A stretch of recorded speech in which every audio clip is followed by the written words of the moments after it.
Hello everyone, I'm here today with the game Cloudage by designers Pfister and Arnon Steinwender, with art by Christian Opperer and published by Nanox and Capstone Games.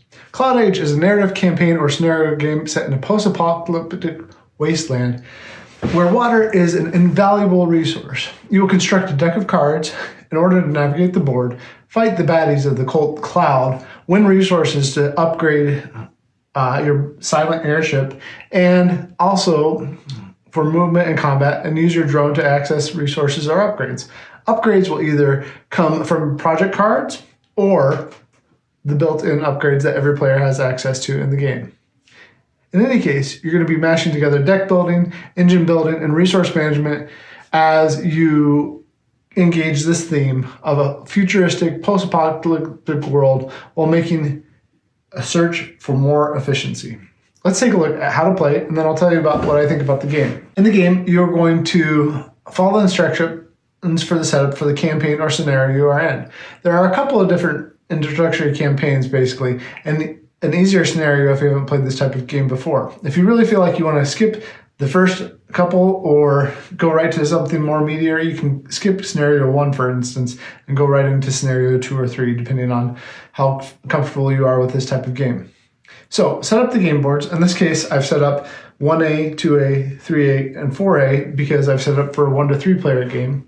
And then you get the production board over here set up. And with this production board, you're going to make sure that you have any players have their production tracker here, the marker for 50 or 100 victory points, this nice little hexagon, pentagon, I should say, tracker that'll go through here, and it fits in there as you score points. So that's set up and ready to go. The next thing that you want to do is have your project cards. Project cards have a number in the corner, and that number is relevant to what you're going to do with them. In this case, take a look at some here. In this case, we want to start with the project cards 0. Project card 0 gets shuffled and then placed off to the side. Every player is going to get 5 of those after shuffling. I've already shuffled here, so I'm going to put 5 next to my board. This game does take up quite a bit of real estate on the board, but that's okay.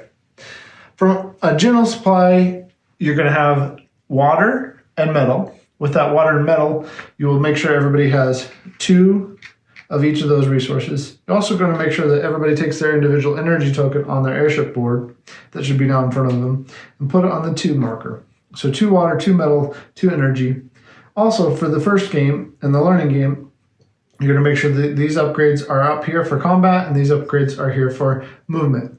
You'll set aside the ones related to new growth. We'll talk about those in a minute. You're going to place the city board with side A facing up in front of you. I'm going to make sure I've done that. Side A is here on the left of it. And then you're going to take the navigation cards. The navigation deck looks just like your personal navigation deck, except for the fact that on one side there are some resources shown, either energy, metal, water, or additional project cards. And on the other side, it has the same backing as the individual deck that everybody has. So you'll shuffle those, place 8 in each one of the cloud sleeves. Cloud sleeves are double-sided. You have the black sticker side at the bottom. Cards go in there after being shuffled, and then you'll place them into the city board. We'll talk more about that in a minute too. Each player will have their individual deck of navigation cards. Again, it just has 2 airships on the back. And with the airships on the back, then they have a 0, 3 1s, 2 2s, and a 3 that go in that. They'll shuffle that and place it next to their board. You'll want to leave room for a discard too. Make sure the players also have their pieces, in this case 8 pieces that they'll place on their airship board from right to left, leaving a space on the left empty side.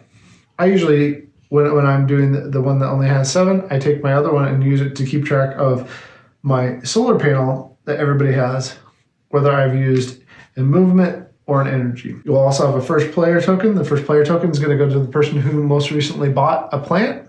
Depending on the campaign or scenario, you're going to take story card 11, which I have prepared here, or scenario 1. Or if you're skipping ahead, you can go ahead and take the scenario that you're comfortable with. Also, depending on rules for setup later on, you'll have mission cards.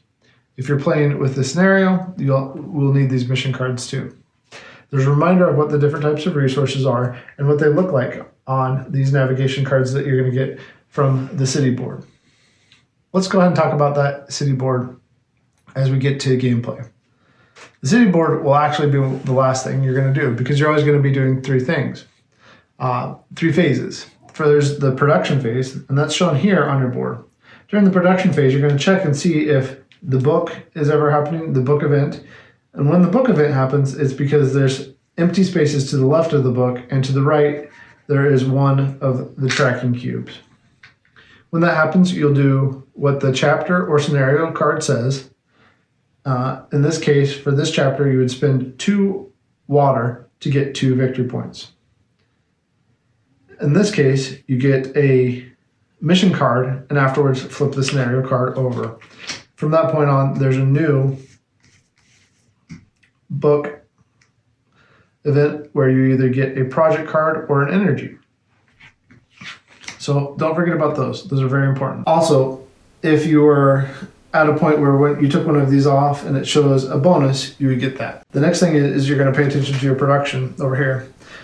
In the beginning, you only can pay 1 energy to get 2 water. Later on, you'll be able to pay more energy. So keep track of your energy and where that's at.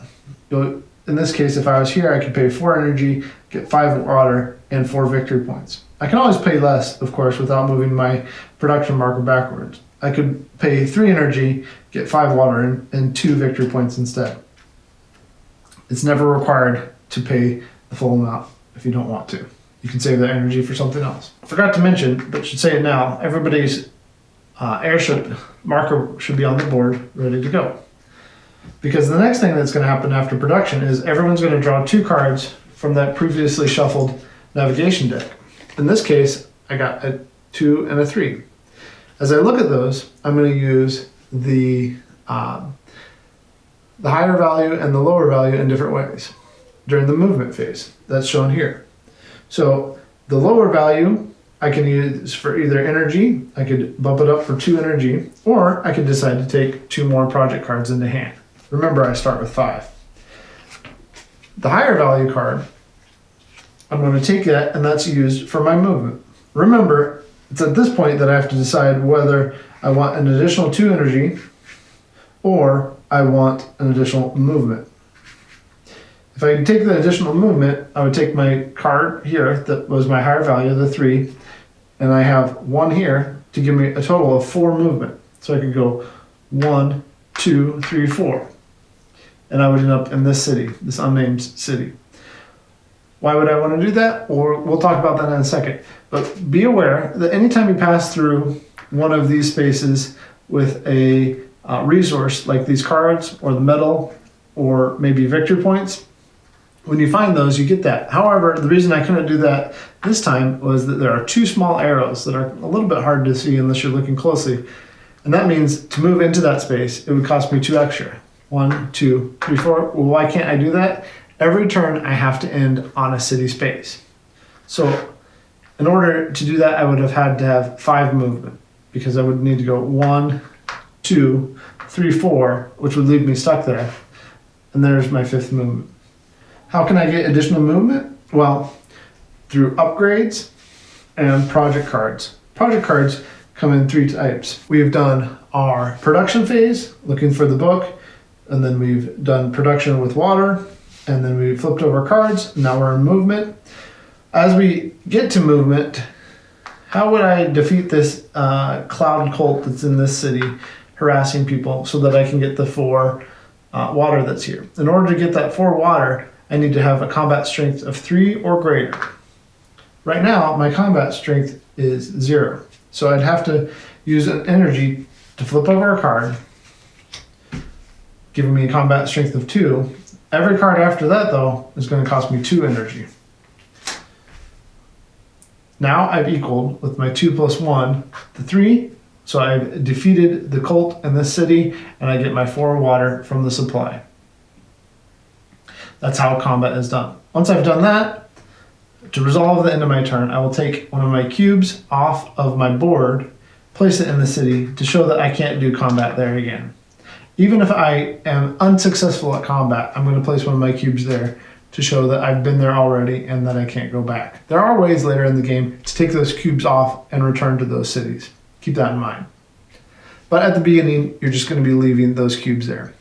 So we've done now our production phase, our movement phase with combat, and finally we get to our action phase. In the action phase, we have two options. We can collect resources by visiting the city here, or we can build. Let's talk about each of those. In order to collect resources, I'll take my drone. In this case, I only have the one, but let's say there was another player, and I was first player. As first player, I would decide which city we're going to, and then every other player would go to that same city. Maybe I would want to go to this city because I think it has 4, and I think it might have a good number of water resources, and I want more water resources.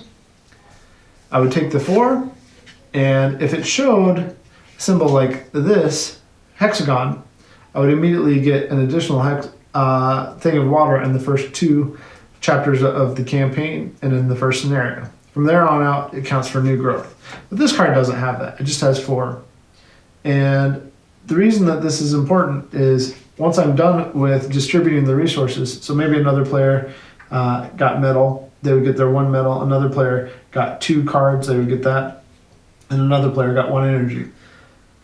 Once they're all done with that, this is going to go into my navigation discard pile so that I have access to it later on as a further movement card or a combat card. The other thing that you should be aware of is these cards have additional symbols like the wrench that can be used to get either an additional single resource or to build one of my upgrades. We haven't talked about that yet, but we're getting very close to it. The second thing is you can use it to cull your deck. There's a small symbol that looks like an orange navigation card, like one of these navigation cards, and it has a red X on the back. It allows you to take one of your discarded cards, maybe I don't like this one, and discard it out of the game for the rest of this part of the campaign chapter or the scenario. In any case, that will go to my discard pile. The single player game is slightly different in how that works out, but I'll let you read the rules for that. The second option, besides going to one of the 3 cities, is to go to the building action.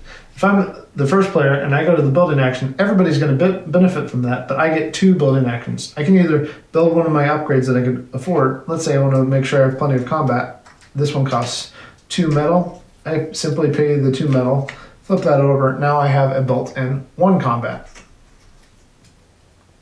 Or maybe I wanted to increase my movement speed. In addition to increasing my movement speed, I've also gotten 1 point. The same is true here. One thing that you should know is that at the end of the game, when you score these, you're only going to score the highest upgrade that has been built on your airship. You don't score each one cumulatively, just the highest upgrade in each section. So as a first player, I get to do 2 things. Maybe I don't have enough resources to do 2 things. I could either build one of my upgrades on my airship, or I could build one of my project cards. In this case, I don't have enough water yet. All of these either cost 4 or more. So I can't build one of those 3 types of upgrades yet. Instead, I could just choose to take a single resource from the supply. Everyone else is going to take one of those actions, either taking a resource or an upgrade or build action. Those are the 2 options, building or receiving resources on one of the 3 city spaces. When that's all done, my drone comes back to here, and there's docks for 4 drones. So as you play the game, it's possible to take this action of gaining resources more than once, because as soon as that person's turn is done in the action phase, everybody's drone goes back, everybody gets to choose again what they want to do, starting with whoever's turn it is. Just be aware, again, that it's only the highest one that will count. One other thing that I missed on my first playthrough is that this highest upgrade here and this highest upgrade here give you an additional 5 water besides the victory points that they'll give at the end of the game. That water comes to you immediately. Something else to know. From Chapter 3 and Scenario 2 on, you have access to new growth tiles. The new growth tiles look something like this. There's two types. There's a new growth tile that has less shrubbery on it and one that looks more verdant and green. With the wilted new growth, that's the one with less green on it, it allows you to gain resources or an upgrade, and then you put the tile back into the bag. In this case, take either 4 water or 4 project cards, and then it goes back in the bag. With the green new growth, this one with more green on it, you flip it over, you get those 2 victory points, and then it stays on the board wherever you've placed it.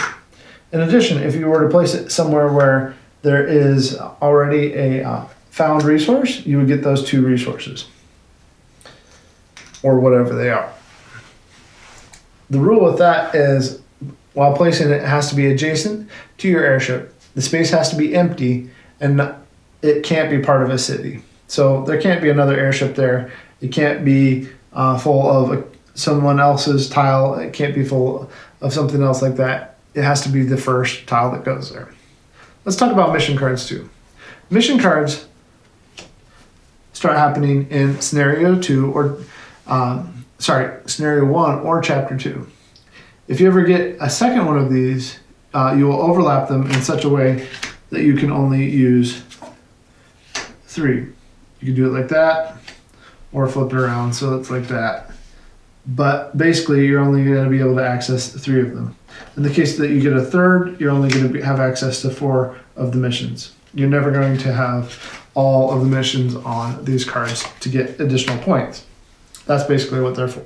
As you use those, as you play the chapters, it's really not too difficult, especially since there's a reminder down at the bottom of your player board of what you're going to do in each phase. The icons are very straightforward. The game ends when you add your last cube to a city. Let's say I've gone along the board like this. I get up here, and when I add that last cube, then all players are going to produce like normal, like you would at the beginning of a production round, but you do it at the end of your turn this time. And then all players can carry out 2 build actions, even gaining a single resource so that they maybe can finish a project card or an upgrade before they finish the game. Then we count VPs for completed mission cards, markers, and cities with legacy tiles. Those will come out later in the game. The highest airship upgrade that you have, again, remember, is the highest one on that track. So maybe here I have 6 points, and maybe here I built this one out to 4 points, so a total of 10 points. I wouldn't get the 3, the 1, and the 1 here, because even though I had to build those in order to upgrade to this one, it's only the highest that I could do. And then finally, played project cards. Project cards, in addition to offering benefits, can give you victory points, either immediately, that's a little lightning symbol, it means immediately, or down here in the bottom left corner, when I play that in the bottom left corner, it's going to give me points at the end. There is a difference between the color and the background, but it's hard to see. So just look for that lightning bolt for immediate ones, and the ones that have an arrow that points towards the right mean at the end of the game, you get those points. Another thing I should note with the project cards that I forgot to mention earlier is some of them give you an immediate boost to your production. It will look like that lightning bolt again with an arrow, and then a cog, or the production symbol, and that allows you to move up on the production track. These are the most efficient way to move up on the production track, which gives you more victory points, gives you more water, which allows you to play more of these cards. They work well together. I really like it. There's specific instructions for campaign or scenario cleanup. Make sure you take a look at those. So what are my final thoughts on this game? First of all, I really enjoyed it. I think that the theme is wonderful. I think that the artwork works well. I think that the color scheme works really well with what's going on with all of that. It just integrates well. You feel like you are playing through this dystopian world where something has gone wrong and you have to help fix it. Now, that being said, there are some downsides. First of all, the narrative is lighter than I thought it would be.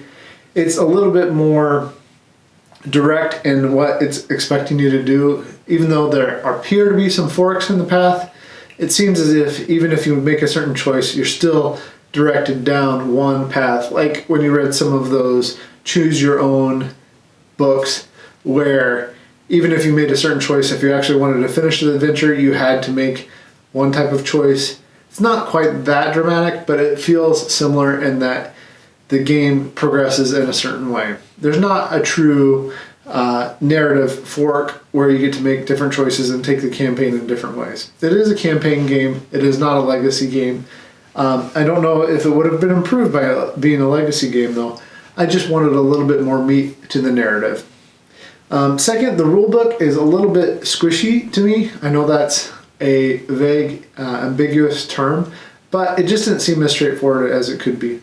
Overall, the examples are good, and there's some good ways of getting around some things, but it should also be pointed out that they had to update the rules for how you score points at the end, how many points would be considered a good score for the campaign setting. And I think that's important for telling us about what went into thinking about the rule book. Maybe not a big issue but for some, but for me, it did matter a little bit. It did also matter to me that there's no glossary. Again, I've probably complained about this in other videos, but I like to see a glossary in a book so that I can quickly reference without having to go back to the physical rule book and search through it to find things. I like to be able to just find what I'm looking for right away so that I can continue the immersive experience of the game, especially in a narrative campaign game like this. Even if you're playing the scenario, I think that would be a little bit annoying until you get used to it. The iconography is easy to learn. I appreciate that, and I like the player boards. I like how straightforward that is and that you can remember things like that. But there's just a few things that could have been probably written a little bit better in the rule book. Other downsides, it's a bit less complex than I thought. I don't know if that's a downside or not. I'm still working through that personally, but this is not as heavy a game as Great Western Trail or Maracaibo. The good part about that is you could easily teach it and you could easily make it through the entire campaign in a weekend with some friends. Maybe take it to the cabin and watch, Fury Road or something like that. Or, I don't know, whatever your favorite dystopian sci-fi fiction movie with environmental change and clouds is. Whatever that movie is. Either way, this would be great playing and you could have that going on in the background. I think that it is fun, but it isn't as heavy. Upsides and downsides to that fact. This would be an easy game to share with some people. I don't think that I'm going to have a problem sharing it and teaching it to people. While for those who aren't used to games like Great Western Trail or Maracaibo, this is a better choice because the mechanics are simple enough. The way that the game is played is simple enough, straightforward enough that you'll be able to teach it. But it will be a disappointment for some who are looking for that heavyweight game that Alexander Pfister has become known for in the last couple of years. So with all that, overall I give this like 7.5 out of 10. I'm going to be coming back to it. I'm going to be playing it again. I've enjoyed it. I've enjoyed the campaigns. I just wish there were a little bit more here. Maybe just narratively, that would be something that I would like even more. I enjoy the aesthetics. I wanted to jump into it more, but it just didn't have everything I quite wanted. One note on components. Overall, the components are high quality. I like the vinyl cards. I like the wooden pieces. That's what I tend to go for. But you do have to sticker your pieces. Not a big deal necessarily. But one of the pieces that includes is these cloud sleeves. Now, there are plenty given, so you have extras if something goes wrong. But you probably can't see it here. But this one isn't straight, and that bugs me because they didn't print them directly on the sleeves. There's only a handful of sleeves, 10 or less, and you have to sticker both sides of that sleeve yourself, which is odd to me, given that a game like, there are games that cost much less than this, but I'm not going to mention them because they're from different companies. But those games cost much less, and they have sleeves in them with printed things on them. I don't know that that's a big deal, but for me it bothered me a little bit that I couldn't get the stickers on here quite right, and I had to take time doing that, and it took me a while, and then I was still annoyed at the end of the process. Not a big deal, but for some of you, that's going to be a turn-off. The game is fully complete and playable without having to rip anything up. But like I said, it's not a legacy game. So overall, I really highly recommend this game for those who are looking for a lighter weight, medium weight game by Alexander Pfister. It plays well, it teaches well, it's not hard to learn, and the theme is very immersive, although I was looking for more. Hope you enjoyed watching this review of Cloudage by Alexander Pfister and Arnon Steinwender, published by Nanox and Capstone Games. Thanks, happy gaming, and we'll catch you later.